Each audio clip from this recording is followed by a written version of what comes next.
James Bond 26 will present the globe-trotting spy franchise with its toughest challenge at the box office since the first time it recast the role of 007 way back in 1969.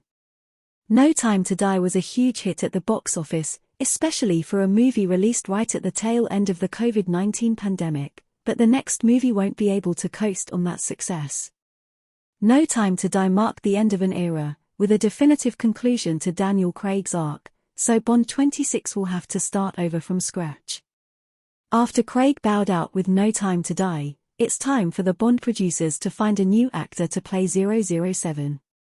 It's always a challenge to establish a new 007 and reinvent the Bond franchise, but it'll be even harder than usual to get Bond 26 right.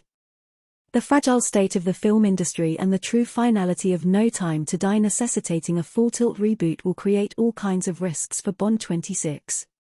This is arguably the riskiest time for the franchise since the first time it recast the role of Bond. The box office landscape creates a problem for James Bond 26. James Bond framed by a gun barrel. The current state of the box office presents a bigger hurdle than usual for the next Bond movie. The landscape has become very unpredictable post-pandemic, especially for expensive movies, and Bond films aren't cheap to make.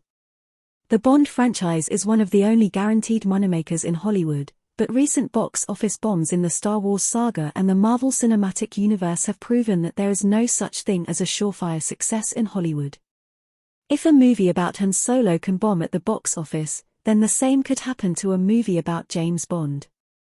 The cost of producing movies has increased alongside inflation and additional costs like COVID testing, but the returns have become less certain. The more expensive movies get, the more money they need to gross to turn a profit.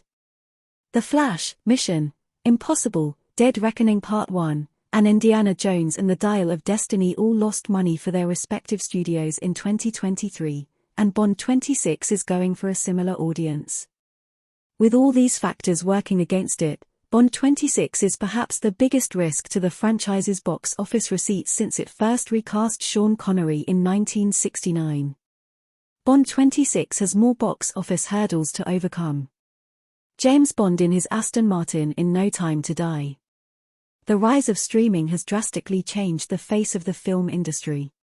New movies come to streaming so quickly that audiences have gotten comfortable waiting to watch them at home. The Bond franchise is now effectively owned by Amazon. While Eon has promised that Bond movies will always go to theaters and never straight to streaming, there will inevitably be an increased focus on Bond 26 streaming release so Amazon can boost subscriptions to Prime Video. This focus on getting the movie to Prime Video as soon as possible could put a dent in Bond 26's box office potential. Plus, Bond's death at the end of No Time to Die has forced Bond 26 to be a complete wholesale reboot that goes back to square one. The Roger Moore starring Live and Let Die could feasibly have followed on from the Connery starring Diamonds Are Forever. The Pierce Brosnan starring GoldenEye could feasibly have followed on from the Timothy Dalton starring License to Kill. But No Time to Die has such a conclusive ending that there's no way for Bond 26 to follow it up. It's a brave new world for the franchise, and a far riskier one. Bond 26 risks make casting Daniel Craig's replacement more difficult. The commercial risks faced by Bond 26 will make it even more difficult for Eon to find a suitable replacement for Craig. Usually, the producers can rely on the Bond brand alone to sell their movies, so they can get away with casting relative unknowns as 007 and let the role itself propel them to stardom, but they might not be able to depend on the brand this time. The producers might have to go for a more established box office draw like Tom Holland or Henry Cavill to make sure audiences will definitely be interested in Bond 26.